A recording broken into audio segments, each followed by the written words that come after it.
ગાર્ગી 21 વર્ષની છોકરી યાજ્ઞવલ્ક્યને રોકે છે. જનક રાજાએ જાહેરાત કરી છે કે સૌથી શ્રેષ્ઠ બ્રાહ્મણને 1000 ગાયો મળશે. અને યાજ્ઞવલ્ક્ય કહે છે લઈ લો, આપણે જ છીએ, આપણાથી શ્રેષ્ઠ કોઈ નથી. અને 21 વર્ષની છોકરી વચકનુ ઋષિની દીકરી કહે છે કે 1 મિનિટ, તમે કેવી રીતે નક્કી કર્યું કે તમે શ્રેષ્ઠ છો? આપણે શાસ્ત્રાર્થ કરીશું, હું તમને પ્રશ્નો પૂછીશ અને એના ઉત્તર જો તમે સાચા આપો તો તમે શ્રેષ્ઠ છો. અને બાકીના બ્રાહ્મણો સપોર્ટ કરે છે કે બરાબર છે, એના પ્રશ્નોના જવાબ આપવા પડે.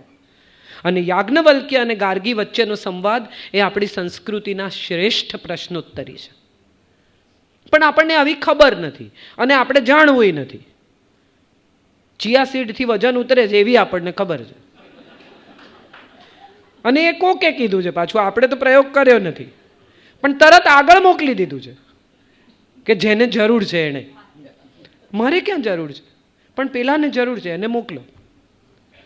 સવાલ એ છે કે ફરી ફરીને પાછળ જોવું એ ભૂતકાળ છે, પણ વીતેલા સમયને અને એ સમયે આપણને આપેલી ભેટોને યાદ રાખવી એ સંસ્કૃતિ છે.